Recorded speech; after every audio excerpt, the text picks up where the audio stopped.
আজকে আমরা চাল আর ডালের সাথে ঝরঝরা ভাত রান্না করব। ছোটবেলায় আমার মা এভাবে রান্না করে খাওয়াইতো, চালের সাথে ডাল একসাথে দিয়া কাঁচামরিচ পেঁয়াজ দিয়ে রান্না করতো। তখন তো বুঝতাম না যে মায়ের কষ্টের কারণে আমাদেরকে রান্না করে খাওয়াইতো। যখন আমার বাবা অসুস্থ ছিল তখন আমার মা এভাবে রান্না করে খাওয়াইতো। এই জন্য আজকে বললাম যে মা, এখন আমার সব আছে, শুধু আমার বাবা নাই, তুমি আমাদেরকে এসে আগে কিছু রান্না করে আমাদেরকে খাওয়াও। আমার মা এসে আমার আশা পূরণ করার জন্য চাল আর ডাল একসাথে দিয়ে ভাত রান্না করবে। খেসারির ডাউল দিছি, চাউলের ডাউল একটু কম হলে ভাতটা ঝরঝরা হবে, সেজন্য চাল আর ডাল একসাথে মিশিয়ে ভাত রান্না করবো, ঝরঝরা ভাত।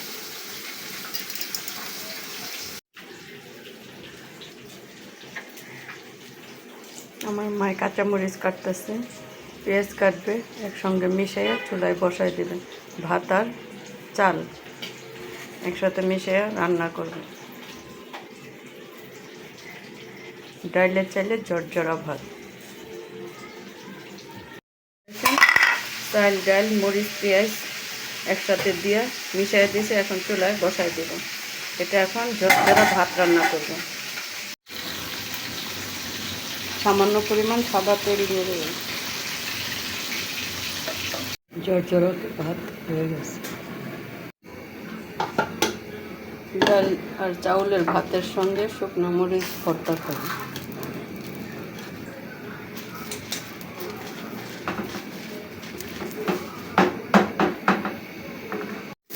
রসুন আর পেঁয়াজ ভাজা শুকনো মরিচের সঙ্গে ভর্তা করে ডাল আর চালের সাথে মিশিয়ে পুরো ভাত খাবে।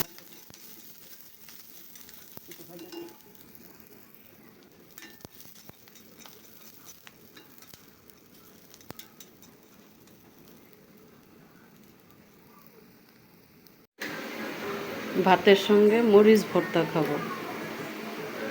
মা মরিচগুলো বাইছে নিচ্ছে।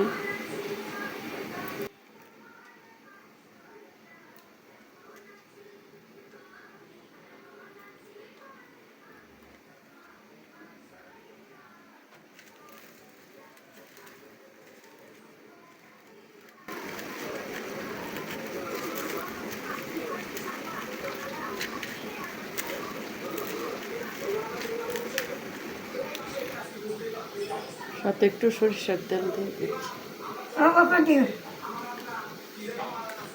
ধনিয়া পাতা দিয়ে দিচ্ছি।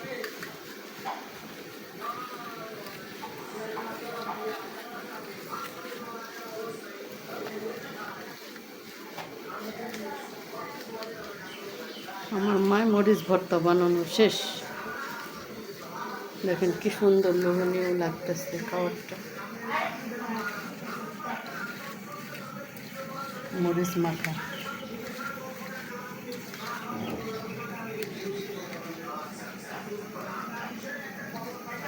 এখন সরপুঁটি মাছ ভাজবো।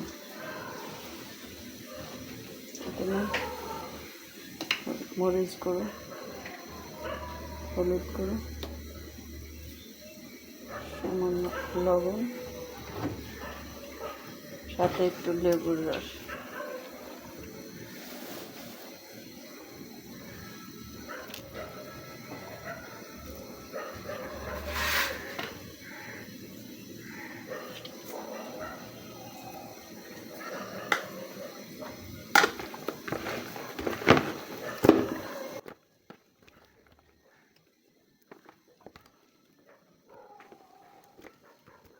মাছগুলো উল্টে দিচ্ছি, আর একটু ভাজা হবে।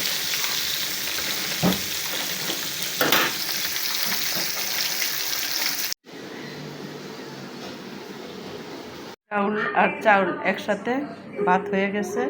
সাথে রাখছি মরিচ ভর্তা, সাথে রাখছি মাছ ভাজি।